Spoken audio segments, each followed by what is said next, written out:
আসসালামু আলাইকুম। বিসমিল্লাহির রহমানির রহিম। অনেক দিন যাবৎ আমাদের কিছু গুরুত্বপূর্ণ কথা নিয়ে আমি একটু সমালোচনা করতে চাই। সমালোচনার মূল কথা হচ্ছে যে আমরা যে ডেস্টিনি 2000 লিমিটেডকে ভালোবাসি, সেখান থেকে আমাদের কিছু সহধর্মী বলেন বা আমাদের কিছু আপলাইন বলেন বা আমাদের কিছু পিএইচডি ডায়মন্ডেরা বলেন, তাদেরকে নিয়ে আমি কিছু কথা বলবো। এই কারণে আমার এই ভিডিওটা করা। আমার মন যেন কি বলছে যে কিছু একটা বলি, কারণ সব কিছু যদি দেখে থাকি তাহলে একটা খারাপ লাগে। নিজের বিবেক আছে তো, এবং নিজের মন তো বলে যে না, এটা অন্যায় হচ্ছে। যে কারণে আমি এই ভিডিওটা করলাম এবং করতে যাচ্ছি এবং সব কিছু নিয়ে আলোচনা করছি বা সমালোচনা করতে চাচ্ছি। আমি একটা কথা বলবো, আমার নিজের অভিজ্ঞতা থেকে আমি কিন্তু ডেস্টিনিকে ভালোবাসি। আমার জীবনের যতগুলো মেধা বলেন বা মানবতা বলেন বা জ্ঞান বলেন বা মূল্যবোধ বলেন বা মানুষত্ববোধ বলেন, আমি কিন্তু ডেস্টিনি থেকে শিখেছি। ডেস্টিনি নিয়ে মানুষ অনেক সবাই সমালোচনা করে, আমার গ্রামের পাড়া প্রতিবেশী, আমার নিজের ফ্যামিলি। আমি আমার ফ্যামিলিটাকে আগে আমি কন্ট্রোল করতে পারতাম। যেদিন থেকে আমি ফ্যামিলি থেকে বাইরে আসছি বা ফ্যামিলির সাথে বসবাস করি না, উঠবস করি না, একসঙ্গে থাকি না, খাই না, পড়ি না, তারপরের থেকে আমার ফ্যামিলিটা, আমার বাপ, আমার ভাই, আমার মা, সবাই নেগেটিভ ডেস্টিনি সম্বন্ধে। বিশেষ করে যেহেতু পরিবেশ নেগেটিভ, সেক্ষেত্রে আমি মনে করবো এটা পজিটিভ। কেননা পরিবেশটাই তো নেগেটিভ। ওরা তো মানে দুই একজন মানুষ, ওরা সাধারণত নেগেটিভ হবে, কিন্তু আমি যেভাবে বুঝি, আমি যেটুকটা কাছে থেকে দেখেছি, আমার মতো কেউ দেখেনি তো ডেস্টিনিকে, তাহলে তো ওরা তো হবেই। যে কারণে আমি এটা পজিটিভ চিন্তা করি। আমি যদি তাদের মধ্যে এখন সেটিং হই বা তাদের ওখানে যে থাকি, খাই, উঠি, বসি, সব সময় চলাফেরা করে, আমি ঠিক করে নিতে পারবো, এটা আমার বিশ্বাস। কেননা রফিকুল আমিনকে দেখেন, আমাদের কোম্পানির রফিকুল আমিন, ওর বিশ্বাস আছে, ও জানে, সবার মন সম্বন্ধে বুঝে, মানুষকে প্রশিক্ষণ দেয়, মানুষকে মোটিভেশনাল দেয় উনি। এবং এই ডেস্টিনি 2000 লিমিটেডকে জিরো থেকে হিরো পর্যন্ত নিয়ে গেছে। তার বিশ্বাস যে আমি সত্য কথায় আছি, সত্য পথে আছি, সৎ কাজে আছি, মানুষের উপকারের মাধ্যমে আছি। ঠিক আছে, আমার ভিতরে কোনো প্রতারণার লেশমাত্র নাই। তা আমি পারবো মানুষকে কনভিন্স করতে। যে কারণে দেখেন, আমার মতন, আপনার মতন বা আপনাদের ভাই, আমাদের সহধর্মী ভাইদের মতো সবাইকে একত্রিত করে নিয়ে আসি। ডেস্টিনি এত বিলুপ্ত হয়ে যাওয়ার পরেও কিন্তু টিকে আছে। এটা আমাদের গর্বের বিষয়। যাই হোক, আমি মেন কথাটা বলছি। আমি এক নম্বর কথা বলবো, মানুষ সফল কখন হয়। মানুষ তখনই সফল হবে, আমার নিজের ব্যক্তিগত উদাহরণ এটা। এবং আমি কারো কাছ থেকে কেউ বলবে না আমি তার সামনে এই কথাটা গল্প করেছিলাম, সে শোনার পর বলেছে, না, এটা আমার নিজের ব্যক্তিগত সেন্স থেকে আমি বলছি। একটা মানুষ যখন নেশা করে, আপনারা আপনাদের গ্রামে পাড়া প্রতিবেশী সবাই সবার মাঝে দেখেছেন, যারা নেশা করে, কেউ গাঁজা খায়, কেউ অন্য নেশা করে, কেউ বোতল খায়।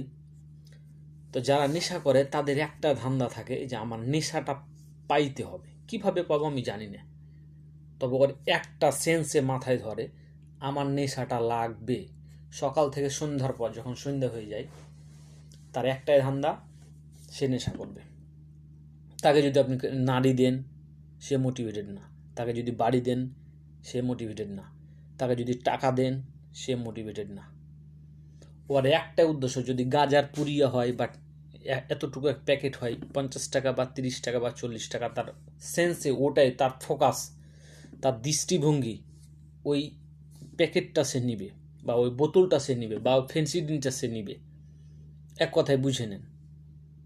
তার বিনিময়ে আপনি যদি বলেন যে তুই চুরি কর, করবে। তার বিনিময়ে যদি বলে কাউকে মার, মারবে। তার বিনিময়ে যদি বলে যে তুই আজকে একটা ভ্যান গাড়ি নিয়ে এখান থেকে এই জিনিসটা ওখানে দিয়ে আয়, তার বিনিময়ে এই টাকাটা পাবি, ও জানে যে এই টাকার বিনিময়ে আমার নেশাটা হবে।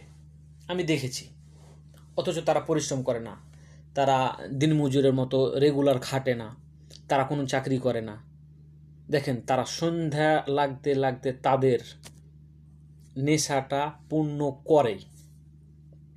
কোনো কাজকে আমি আমার মানে পরিবেশ থেকে আমি উদাহরণটা দিলাম, আমি অন্য কিছুতে উদাহরণ দিতে পারতাম, কিন্তু আমার কাছে মনে হচ্ছে এটা ভালো। দেখেন যারা নেশা করে তারা টুট্টু হয়ে বসে থাকবে, যেমন মুরগি অসুস্থ হয় জিমকে ধরে বসে থাকে, ঠিক তারা নেশার জন্য ওই রকম থাকে। সে যদি তার সন্ধান পায় যে হ্যাঁ এটা থেকে এটা আমার নেশাটা পূর্ণ করা সম্ভব, সে সেটাই করে বসে থাকে এবং দেখেন সে অ্যাচিভ করে। কি তার লক্ষ্য উদ্দেশ্য কি 50 টাকা বা 100 টাকা, তাহলে তার নেশা পূর্ণ হয়ে যাবে, বেশি কিছু সে চাই না। আপনি যদি ব্যবসা করতে চান বা আমি যদি ব্যবসা করতে চাই, আমাকে তার মতো করেই করতে হবে, তাছাড়া সম্ভব না, সফলতা অত সহজ না। আরও উদাহরণ দিয়ে আমি আর একটা, যারা রাজনীতি করে তাদের ফোকাস কি হয়, চেয়ারম্যান হবে, উপজেলা চেয়ারম্যান বলেন, ইউনিয়ন পরিষদ চেয়ারম্যান বলেন, মেম্বার বলেন, সিটি কর্পোরেশনের চেয়ারম্যান বলেন, মেম্বার বলেন, কাউন্সিলর বলেন, বা এমপি বা মন্ত্রী বলেন, তারা একটা দলের আদর্শ মানে, তারা মানুষকে বুঝায় আমার দল এরকম উপকার করে, এই করে, আমি করব, সেই করব, অনেক কিছু বলে। তার ফোকাস দেখেন, তার দৃষ্টিভঙ্গি দেখেন। সে লাত খায় মানুষের কাছে, জুতা খায়, মান সম্মান হারায়, জেল খাটে, কেস কাসালি হয়, অনেক কিছু হয়, তারপরও সে রাজনীতি করে। কেন করে? সে একবার চেয়ারম্যান হবে বা একবার মেম্বার হবে, তার উদ্দেশ্য কি আমি সেটা বলবো না, বা সে মেম্বার হওয়ার পর কি করবে সেটা তার ব্যক্তিগত ব্যাপার, কিন্তু সে অ্যাচিভ করে। দেখেন আমরা ডেস্টিনি করছি আমার বিবেক থেকে, আমি এই জায়গা থেকে বলছি, তাহলে আমার আশেপাশের সবাই যে আমাকে নিয়ে ডেস্টিনি নিয়ে সমালোচনা করেছে, আমাকে অনেক কথা বলেছে, তাদের তো আমাকে একটা জবাব দিতে হবে। তা আমি যদি ডেস্টিনির পথ থেকে অন্য পথে হাঁটি, তাহলে তো তারাই জিতে গেল, এটা হচ্ছে আমার যুক্তি। তারাকে আমি জিততে দিব কেন? আমি ডেস্টিনিতে থাকি, দেখি শেষ পর্যন্ত কি হচ্ছে। সমস্যা কি? একটা রাজনীতিবিদ কিছুই পাই না তো, জমি জমা বিক্রি করে, যারা সৎ রাজনীতিবিদ তারা জমি জমা বিক্রি করে রাজনীতি করে, দল থেকে কিছু পায়, নিজে থেকে কিছু দেয়, বা নিজে কোনো ব্যবসা প্রতিষ্ঠান আছে বা অনেক টাকা পয়সা আছে, সে রাজনীতির পিছনে ঢালে, মানুষের কাছে ভালো হবে, সে ওই চেয়ারটা চায়, ক্ষমতাটা চায়।